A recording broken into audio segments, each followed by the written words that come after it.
And I'm starting on cue that time. The little song finished, and you see me. No, actually, I'm wrong. It probably did start over for you. But we got much closer that time, so hopefully everybody can still be happy with me. And don't get upset.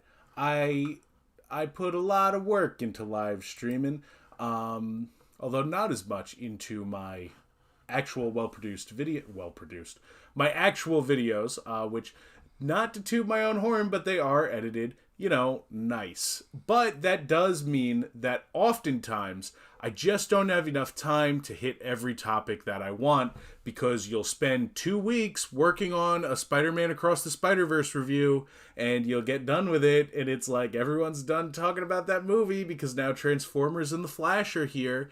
And so the best thing to do sometimes is to just go live and start talking about what you want to talk about. So today, folks, I'm Oliver the Ricketts. I'm here to talk about The Flash. It's been one of the biggest, most controversial movies upcoming in a long time that I can even remember. Everybody's got something to say about this movie, even before it was out. So I finally saw it. I'm here to tell you what I think about it. And but before we get to any of that, I do want to remind everyone that today is a very important day. It is the birthday of a local legend, a big purple local legend. And I want everybody to remember that all month long, not just today, it is the Grimace's birthday. Nothing can stop the Grimace. He's an absolute icon. Look at this dude. Look at him. Look at his fabulous hat. I'm such a fan. Now, I know that the birthday shake is available at McDonald's. I actually did consider doing a video about it, but to be quite honest with you, I'm doing a video about McDonald's toys very soon, and I just did a video about the Spider-Man Across the Spiderverse burger. So, this is what the Grimace gets. He gets a little live shout-out and just confirmation that he is, in fact, the #1 best fast food icon. I love the Grimace with all of my heart. So, folks, if you would join me in just wishing happy birthday to the Grimace and taking this exclusive look at what his birthday party might have looked like. As you can see, there were some high-profile guests at this party. It was held in Trump Tower with the finest of dining experiences. Look at that freak. I love him. He's just a purple dude, and today is his birthday, and to celebrate, they're not bringing back the dollar menu. Doesn't that warm your heart? Happy birthday, Grimace. I love you dearly. In the meantime, everybody else who's watching, please take the time out of your day, head over and say happy birthday to my best friend in the whole world, the Grimace. Welcome to the Summer Movie Live podcast. Let's get into it.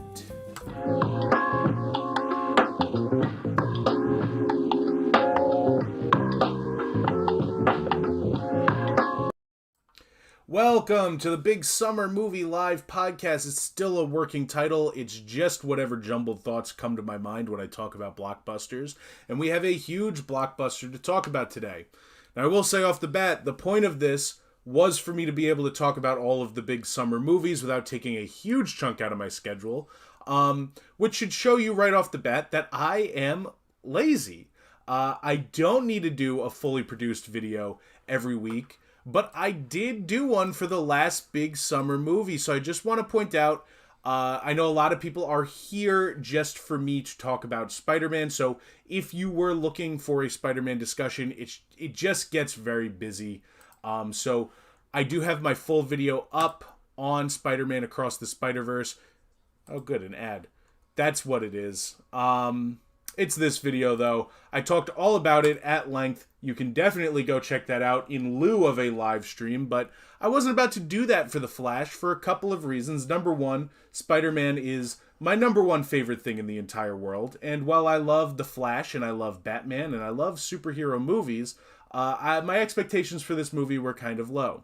Number two, just hate Ezra Miller. I hate him so much. I probably shouldn't have even seen this movie, but I did, so I'm going to talk about it with all of you.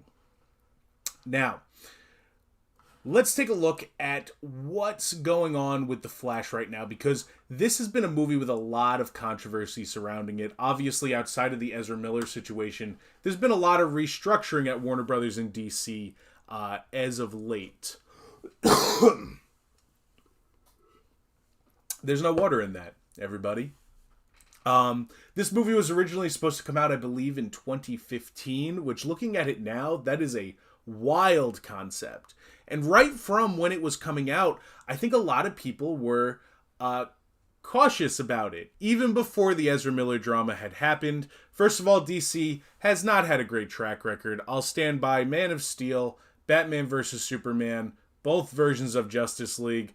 Those are bad films. I do not care for them, and so I didn't know that I wanted an Ezra Miller Flash movie, especially since I wasn't a big fan of his performance as this character in those movies. Of course, as the movie approached, Ezra Miller got into so much trouble. We're talking grooming allegations, a lot of nasty stuff, violent incidents that led to his arrest, some of which were caught on camera, to which Warner Brothers said, we don't care. Doesn't bother us. And throughout the whole situation, Warner Brothers, who has a big history of firing people pretty unceremoniously the second that they get into trouble, kept going with this movie and said, well, we're still going to release it because it kind of slaps. And so I feel like I've been hearing for almost a year how great the Flash movie is.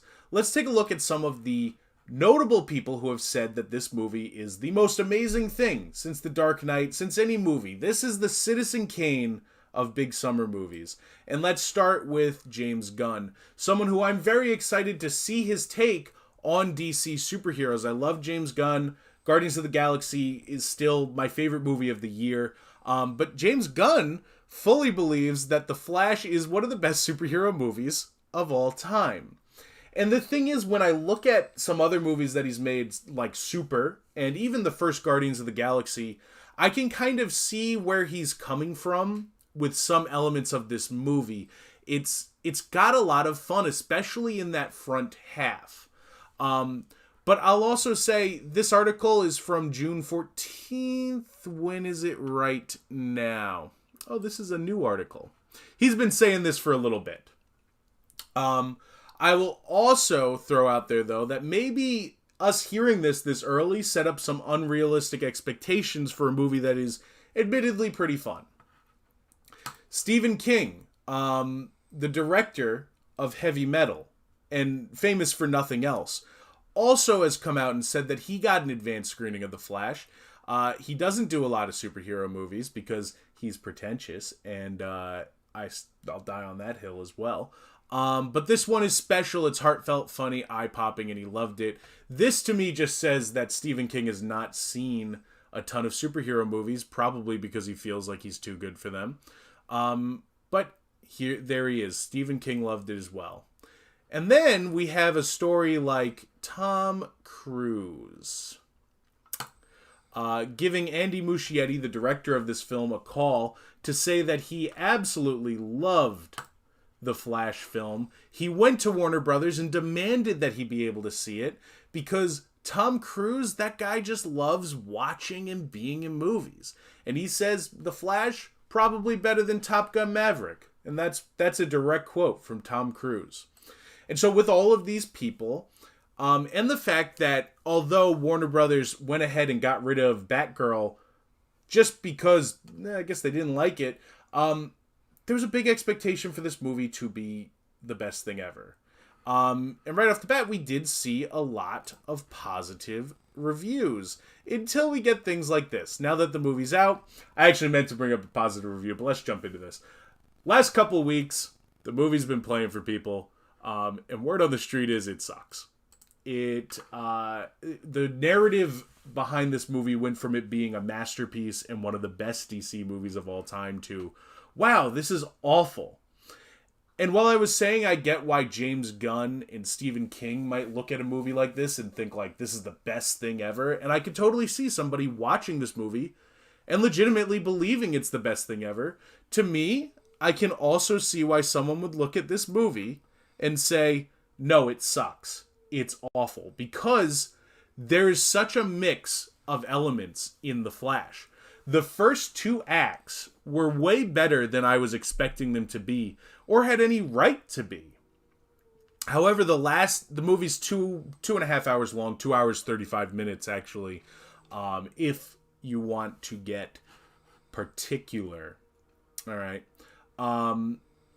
And I think it's a mixed bag. The first 2 hours I thought were very good. And then I completely agree with this review that the last hour of this movie absolutely sucks. So let's talk about what some of the positives are. And I think everyone can agree on what the first one is.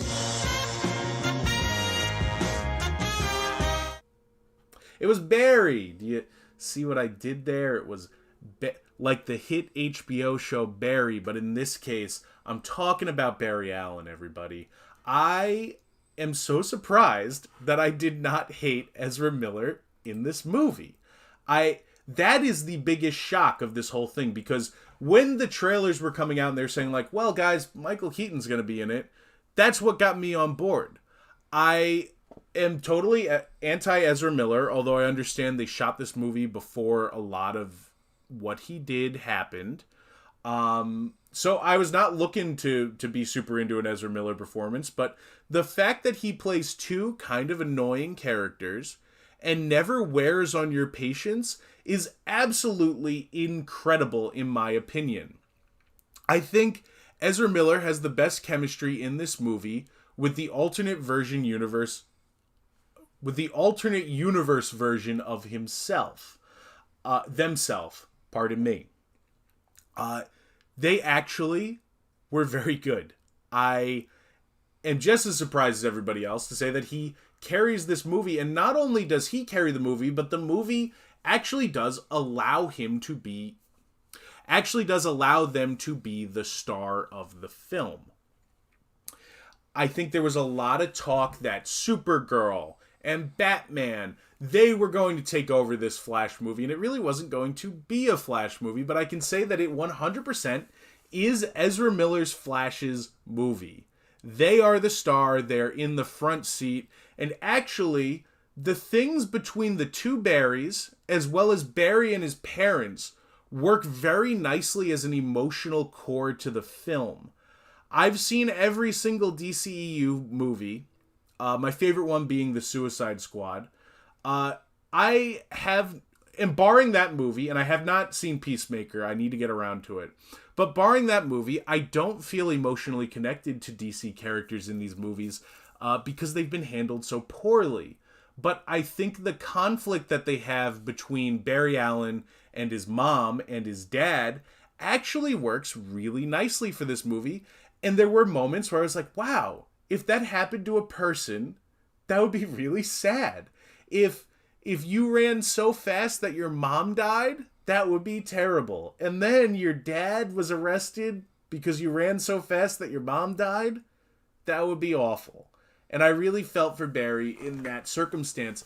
And I think in that way, there was a lot of talk that Flashpoint was not the book to do for the first ever Flash movie. And I can see that because the comic plays a lot on an established DC universe that talks so much about like, this element of the DC universe is different, and this element is different, and then the Flash is different. It's something to be done deep into a universe. Now, the way that it's shaken out, it actually is the last ever DC movie, other than Aquaman 2. It's about as far in as it can be. So there is that, and there is actually enough status quo of this universe now to go in and actually change things and have fun with like, well, wouldn't it be cool if it looked like this? I actually think that's something this movie does a lot better than I thought it was going to. In addition, pardon me, folks, I've lost my train of thought, which is, and that's all right. We're just gonna keep on trucking forward. But I did think that Flashpoint actually was the perfect story to start a Flash movie with, which was probably one of the biggest surprises of the movie, that it didn't feel bloated. It felt like that was the natural starting point for this character after he had already been in not one, but 2 Justice League movies. Speaking of Justice League, you know who else is really great in this movie? We can guess. It's not Michael Keaton. He's great too. Ben Affleck is the best he's ever been as Bruce Wayne in this thing. It's almost like I haven't seen what everybody else has seen in that character this entire time. He doesn't feel like Batman to me when he shows up. And I admit it is partly because I can't get over, like, Batman kills people and they do it because they think that it's edgy. I hate that. But now that he's moved on, he doesn't kill anybody in this movie, which is great. But there's also, like, a lot of levity to his Batman. Like, he feels like a 3-dimensional character here, where he absolutely is still a dark character. He's still in pain. He still says things like, I'm alone. There's a great sequence where Barry is talking to Bruce Wayne, Ben Affleck's Bruce Wayne, and he says to Barry, like, I would not take back that my parents died. It made me who I am, and that's a blessing, but it also made me alone, and I'm empty. And then on top of that, they play the moment so nicely, because then Barry says, well, you're not alone. You could hang out with me. We could go out, get something to eat. And Ben Affleck plays it in such a 3-dimensional, subtle way, because he looks at Barry and just kind of goes, maybe some other time, not this time. Because he knows he can't get close to him, because that would be dangerous, and Barry is still a kid in his world. I just thought, and then when he actually is Batman, let alone we finally have a Batman on screen with a gray and blue suit, looks phenomenal. But, like, there's this nice moment where he's telling Barry, like, there's a hospital collapsing and Batman is chasing the people that blew up the hospital. And so he's on the phone with Barry and he's like, I think you should be here at the hospital. And Batman's like, no, I'm going to save the rest of the world. Is that all right with you? And it's like, it's just a really nice back and forth between the two characters. It's like suddenly the characters in these DC movies actually have chemistry with each other, which is something that was so lacking, in my opinion, from both Justice League movies. It's like Batman actually gets on screen and feels like Batman. And then they still give you those great, like, Batfleck had one great moment, in my opinion, in the DCEU, and that was that warehouse fight where he shows up and he just wrecks shop. Awesome.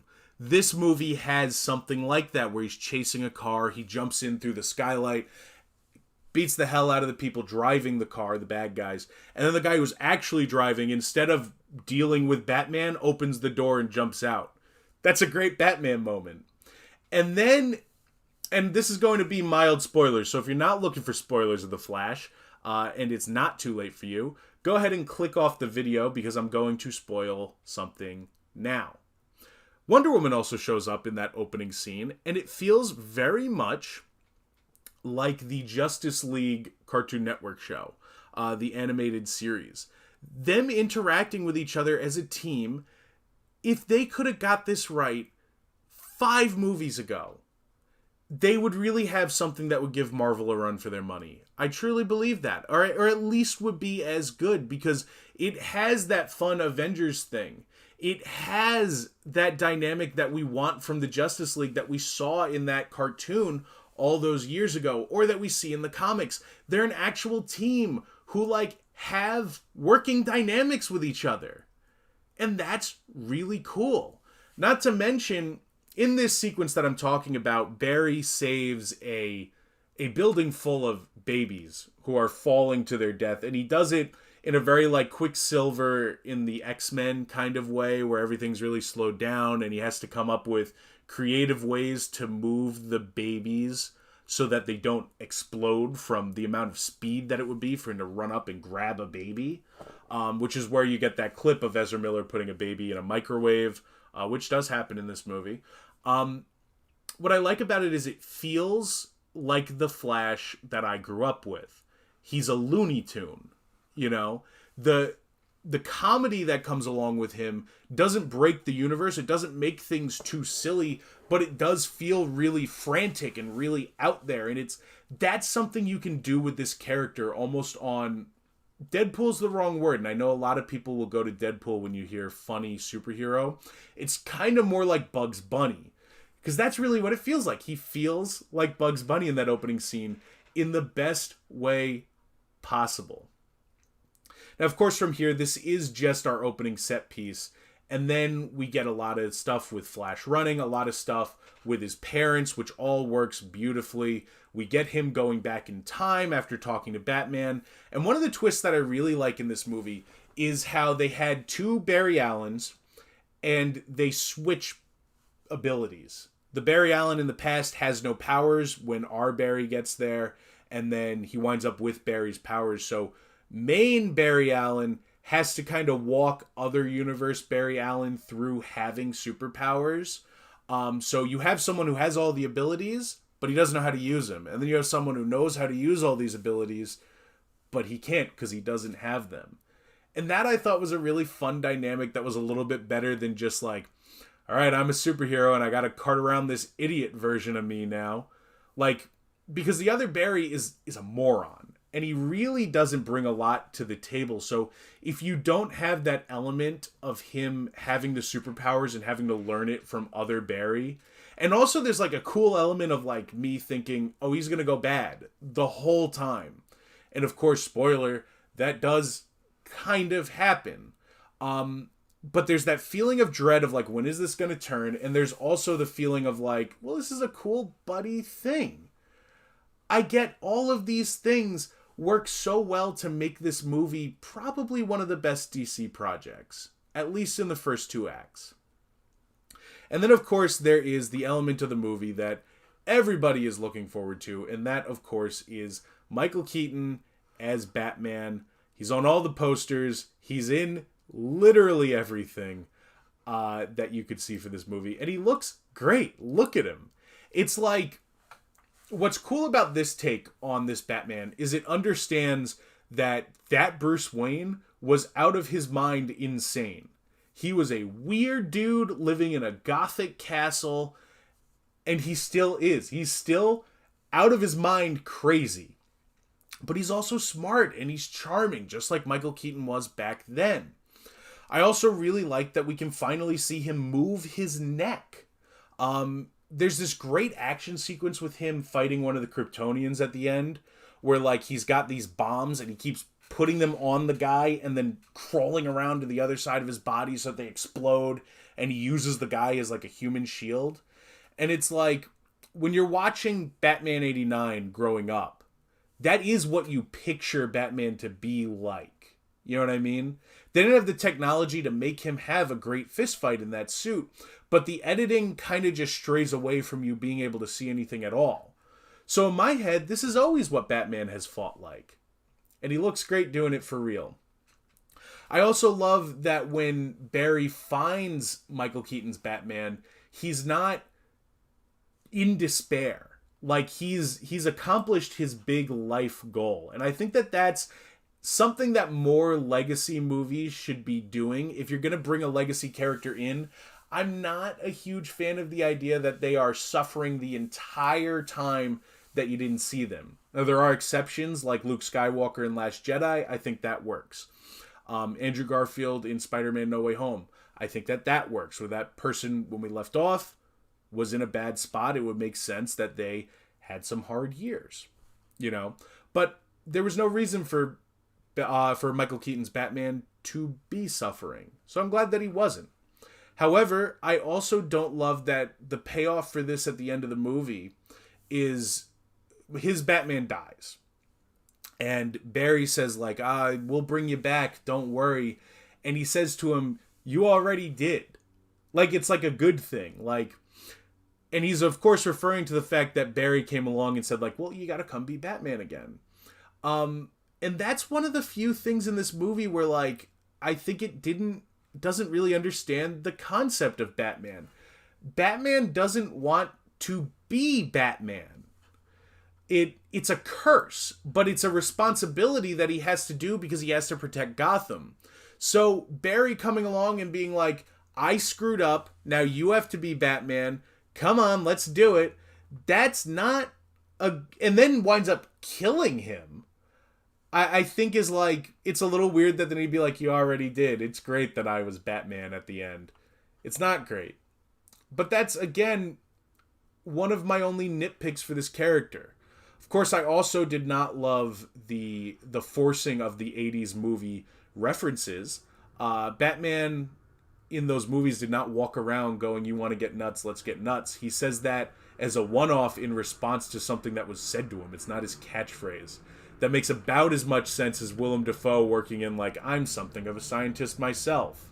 Like, is the implication then that after he said that to Peter Parker in Spider-Man 1, that he just walked around and said that to people for the rest of his life? That's very strange. Now, I know that Batman was something that a lot of people were looking forward to. And I think that that is one of the things in this movie that really pays off. I don't think it's done quite as well as Spider-Man in Spider-Man No Way Home. And I still maintain, after all of the multiverse movies we've seen, that is the movie that handles cameos the best. Because it doesn't feel like you're just going through the motions with those cameos. Those characters are an integral part of that story. And in this movie, and then even in something like Doctor Strange, The Multiverse of Madness, or the new Spiderverse, it does wind up feeling like, here's some cameos for the sake of being cameos. You know, it almost has that Space Jam 2 thing about it, and this movie definitely gets into that. It's not really a cameo, because she's a star. One element of this movie that I really don't think works is Supergirl. Something that I was really excited about in the trailer. I thought it was such a cool concept, like, there is no Superman. We have Supergirl in this universe, because I love the difference of, like, Supergirl's a character that has only known hate her entire life. She didn't land down and get raised by Martha Kent and Jonathan Kent and be raised as a good human being like Superman did. And that's okay. That's really cool when it doesn't violate a core pillar of the character. I don't want to see Superman flying around filled with hate. But I do kind of want to see that from Supergirl. I want to see her learn, like, killing's not too good. And maybe I don't need to be overly violent. And I thought that that could have been a cool direction for this movie, but they don't do anything with that. There really is no reason for the alien that they rescue from the Soviet prison not to be Superman. Because we don't get any real time with Supergirl where she learns any kind of lesson about what it means to be human, which is what you should be doing with an alien character who gets busted out of jail and integrated into society. There just isn't time for that. So she kind of just comes off as like, I'm angry at Barry Allen, and now I'm going to help him, actually. I think I've changed my mind. And I get that she's not the star of the movie. The movie's not called Supergirl. But what you could have done instead, that would have made everybody very happy, I think, even me, who, admittedly, I'm not a huge fan, Henry Cavill's Superman. Why wasn't that the thing they went with? Because they've done extensive reshoots on this movie, and to be honest, I don't think it would have taken that long to just reshoot Supergirl's scene. She doesn't really share the screen all that often. And when she does, she's CGI. Put Henry Cavill's Superman in there, and now instead of a character who I have no development for, we have a character who I recognize and I've seen in multiple other movies at this point. I don't understand why that's not what they did, and it also would have gone a long way for the crowd that is upset that Henry Cavill will not be playing that part anymore. You almost could have given him a little swan song. Especially when they spent so much time throughout the DCEU going, well, what if Superman was bad? Well, here's an opportunity to say, look, Superman without the upbringing that he originally had, will he be bad? And then maybe you make him kind of dangerous. And you do that anti-Superman thing that you've been talking about doing for this entire cinematic universe. It would have made a lot more sense than this two-dimensional version skeleton of Supergirl. And so while I don't think Henry Cavill is the best actor in the world, I'm really not a huge fan, and I don't really care for his take on Superman. I really would have preferred to see it one last time, especially in a movie where we have Gal Gadot and Ben Affleck showing up. It would have been nice, I think.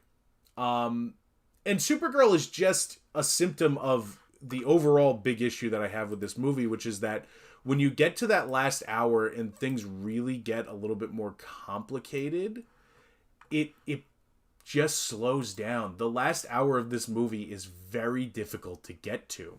They wind up going to this battle with General Zod, and it's like, especially when you're watching it back with the knowledge that, like, this is going to devolve into a cameo fest because Twitter has told us this. And how much of the trailers show you every scene. It's like, okay, I know that it doesn't end with the battle with Zod. I know you're going to reinvent this battle with Zod through time travel multiple times. It's just tired. How many times they go back again and again to reset the battle with Zod every time that it goes wrong, every time a character dies. It's something that should have happened maybe once or twice, and then maybe a montage. But we saw it so many times. They spend a full hour setting up for that battle and then doing it. And it's the least interesting part of the movie because it's something that we've seen in so many other superhero movies. And actually, I think personally, done better in Man of Steel. Which is wild because Man of Steel kind of loses momentum because it's just two guys hitting each other. And one thing I would have said was it would have been good if you had changed up like some of the dynamics of that fight and not just had it be a straight 2 hours of people hitting each other. But now you have new characters coming in and new set pieces within that battle, and it still doesn't work. It also kind of looks like Michael Shannon is not in the same place as anybody in the movie. And so once again, just like in Man of Steel, he's the most interesting thing, potentially. I think he's definitely the best part of Man of Steel, but he doesn't get used to his full potential. Michael Shannon is a terrific actor, and you could have had something really interesting if you would have given him some time to be there. And if you weren't going to give Michael Shannon time to be in the movie and to be a great villain, then what you should have done was not put him in the trailer. So many things in this movie would have been nice, pleasant surprises had they not been in the trailer for this movie. And I think those trailers lend a lot to the pacing problem when you feel like you're getting to the end and you go, oh my God, there are so many things that were in those trailers that have not shown up yet. How much longer is this going to go on for? It's like it burns up all that goodwill in that last scene. Also, did you notice they have that whole thing about Barry Allen saving the one kid during Man of Steel? And then when this setup happens, we see the kid and his dad again. Like, I would have thought that that'd be a setup for the other Barry to save someone. But they're just shown. That doesn't come back at all. That's just I'm even just thinking of that right now. That's just a total loose end in this movie. And of course, the worst thing, and I'm not breaking any new ground when I say this, if I went on Twitter right now and typed this movie in, it would be all screenshots of these scenes, talking about how morally questionable some of the things they do at the end of this movie are, and just how badly put together the cameo fest at the end of this movie is. The two Barrys wind up fighting each other as they run through the timeline, both wanting different things to happen, and so they reset the universe multiple times, which leads to us seeing all of the different worlds of DC colliding. And somebody made a huge mistake and said, wouldn't it be cool if instead of showing things like Henry Cavill, what about that Martian Manhunter thing that we set up? Wouldn't it be cool maybe there's a lot of beloved Batmen? Wouldn't it be cool if Val Kilmer maybe showed up because he's alive? Or, we have Watchmen, we have V for Vendetta. DC's got a lot of beloved titles that they could have pulled from. Christian Bale could have shown up, and it would have been fine. It would have been cool. But what they opt to do in this last scene is they pull out a lot of people who are dead, for a long time dead. This is a trend in Hollywood that I'm really not a huge fan of, starting with Ghostbusters Afterlife. You get those cameo points at first, and depending on how you handle it, I think you can get away with putting a dead person in a movie. I hate the idea, though, that after you kick the bucket, AI can come in here and be like, Christopher Reeve, he can still be in the movie. I'm so sorry, I forget the actress who plays Supergirl. Also passed away. She's in the movie as well. Um, there and Adam West also in the movie. And then it's like it's even worse because you can tell that something else was supposed to happen here. Because this movie has been delayed so many times and they've reset the DC universe now 3 times, or at least tried. This movie definitely had multiple endings that would have worked better than this. But they needed a set piece here. They needed something to happen. So they opt to show you just a bunch of dead people for that like cheap clap. You know, and it feels like a cheap clap. It feels like a studio looking at what Marvel has done with Multiverse of Madness, which I know is not everybody's favorite movie, but I think that cameo scene works a lot better than what they do here. Or, of course, moreover, what they've done with Spider-Man recently, all of which I think works a hell of a lot better than any of this, because it's a clear case of a studio just not understanding what makes people like something. I don't want to see Christopher Reeve's Superman show up in a Flash movie that admittedly is nowhere near as good as any of his movies ever were. It doesn't match up. And even like an Adam West Batman jumping in, weird. Just really strange. The one cameo from this that I do like is I am a huge fan of Nicolas Cage showing up as Superman. I know Twitter is sitting here going, oh, this is so inaccessible to the people who don't know that Nicolas Cage was going to be in Kevin Smith's Superman movie and don't know that history. And now they're just making movies for people who watch video essays. And it's like, I don't think it's that impenetrable. If you know that information, it is a better cameo. I 100% agree. But what I'll also say is, if you're not aware that Nicolas Cage was going to play Superman and fight a giant spider in a movie in the 90s, it doesn't change the fact that you probably are aware of the character of Superman if you're sitting in a DC movie. And you are probably aware that Nicolas Cage is a very divisive actor. And so it's still funny and entertaining to have him show up and be Superman. That is one thing, I'll die on that hill. It works. I think that's infinitely better than pulling out dead people for a quick little applause. Ever since Rogue One started us on that track, I'm really just not a huge fan of it. And that would be my biggest issue. One other thing that I think is a little strange about The Flash is that when James Gunn made his big announcement about the DCU and how things were going to be laid out, he said that The Flash was going to be an event that reset the universe, right? And that something at the end of this movie would make it more clear whether his thing was a reboot or a sequel or a soft reboot. Maybe some elements are getting kept, maybe they aren't. So let's say what he said is true, and some elements of the DCEU are going to be carried over into his DCU.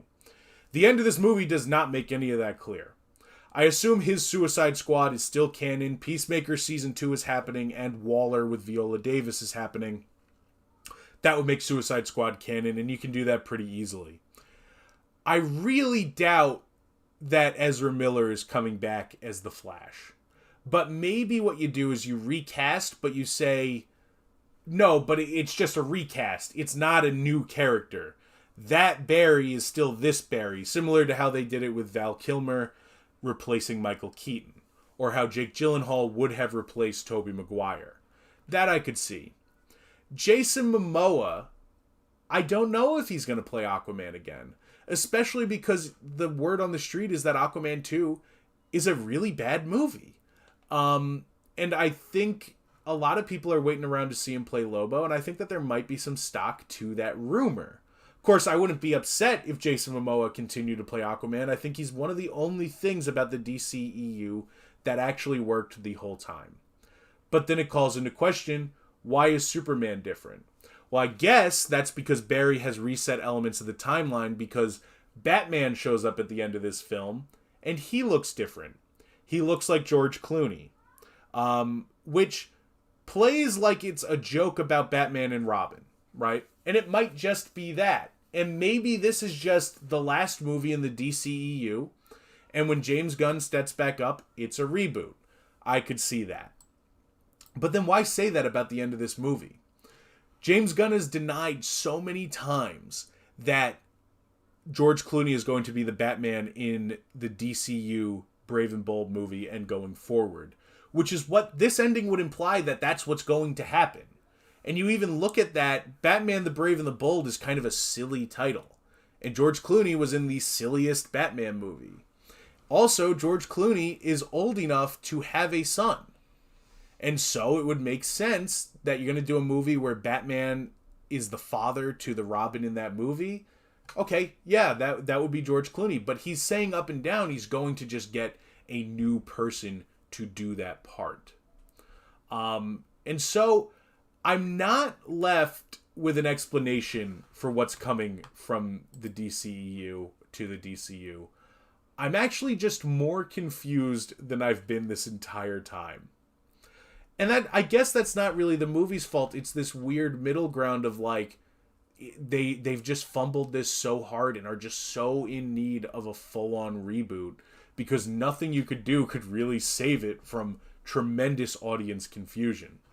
But overall, I do think The Flash is a lot better than I thought it was going to be. I was having fun for over half of this movie. It just also is not as good as everyone is saying that it is. It is not one of the best movies of all time. It is certainly not even the best superhero movie of this year. I would go Guardians of the Galaxy Volume 3, Spider-Man Across the Spiderverse, then I would slide The Flash in here above Shazam and Ant-Man and the Wasp: Quantumania. Well above. Those movies were not too good. Pretty bad.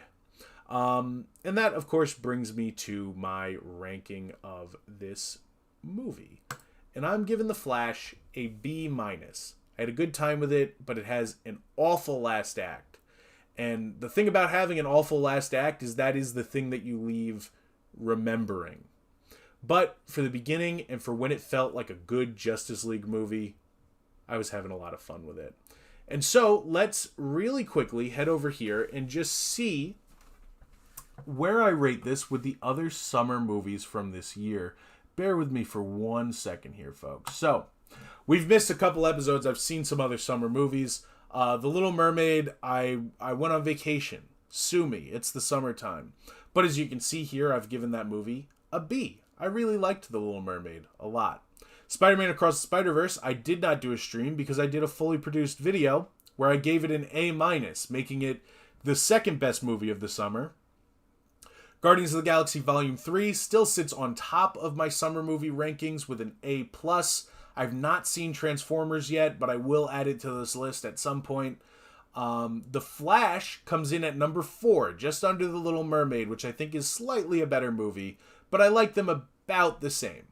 And I give The Flash a B-, and then we have a really steep drop to the worst movie of the summer so far, which of course is Fast X with a D+. So folks, thank you so much for watching. My name is Oliver the Ricketts. This is the Big Summer Movie Podcast live. Join me here every time there's a big summer movie. I will be on here talking about it, ranking it, probably rambling about it. But don't forget that I also do a lot of fully produced, edited content about pop culture, movies, television. Whatever interests me probably has wound up with a video on this channel. We do a lot of Spider-Man here, but then sometimes we'll talk about things like a giant wizard, etc. And if you feel like you want to be supportive of these goals, and why wouldn't you, honestly, hitting the subscribe button and the like button are definitely things that keep me going and keep me creating content at the highest quality possible. If you're here and you're watching, thank you so much. My name is Oliver the Ricketts, and I will see you all next time.